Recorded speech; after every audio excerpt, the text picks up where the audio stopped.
NAFED NCCF थेट आता बाजार समितीतून कांदा खरेदी करणार आहे आणि उद्यापासून खरेदी प्रक्रियेला सुरुवात होणार आहे। नाफेडकडून कांद्याला प्रति क्विंटल 1580 रुपये म्हणजे 1580 रुपयांचा हा दर निश्चित केलाय आणि नाफेडच्या निर्णयामुळे कांद्याचे दर वाढण्यास आता मदत होईल अशी एक आशा निर्माण झाली आहे।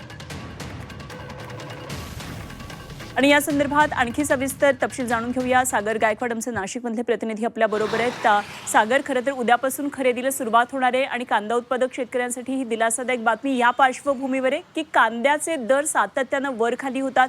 कांदा उत्पादक शेतकरी सातत्यानं चिंतेमध्ये असतो। कितपत हा दिलासा म्हणता येईल? नक्कीच या सगळ्या गोष्टीकडे बघितलं तर कांदा उत्पादक शेतकऱ्यांना गेल्या काही दिवसांपासून प्रति दर 7 ते 8 रुपये किलो म्हणजे 700 ते 800 रुपये भाव हा क्विंटल पाठीमागे मिळत होता।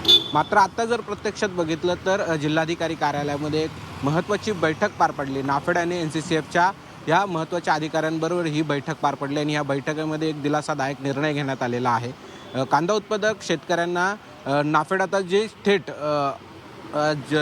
जिल्हा जी बाजार समिती आहे त्याच्यात थेट जाऊन ह्या कांदा खरेदी करणार आहे। 1580 रुपये प्रति क्विंटल एवढा भाव हा निश्चित करण्यात आलेला आहे। यामुळे शेतकऱ्यांना आणि कांदा उत्पादक शेतकऱ्यांना याचा मोठा दिलासा मिळण्याची शक्यता वर्तवली जाते। कारण गेल्या काही दिवसांपासून कांद्याचे भाव प्रचंड खाली आलेले होते। यामुळे उत्पादन करणाऱ्या शेतकऱ्यांना त्याचा मोबदला देखील पूर्णपणे मिळत नव्हता। यामुळे खरं तर विरोधकांनी देखील मोठ्या पद्धतीने आंदोलन केलेली होती, रस्त्यावरती उतरले होते, शेतकरी रस्त्यावरती उतरलेले होते।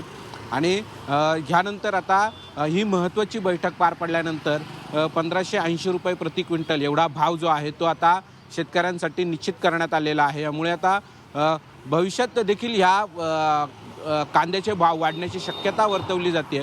ह्या सगळ्या प्रकरणाकडे जर बघितलं तर शेतकऱ्यांना आता ह्या नाफेडने आणि एनसीसीएफने घेतलेल्या निर्णयामुळे 1580 रुपये भावामुळे त्यांना शेतकऱ्यांना मोठा दिलासा मिळणार आहे। ठीक, धन्यवाद सागर, दिलेल्या सगळ्या सविस्तर माहितीसाठी। सागर गायकवाड आमचे प्रतिनिधी आपल्या बरोबर होते।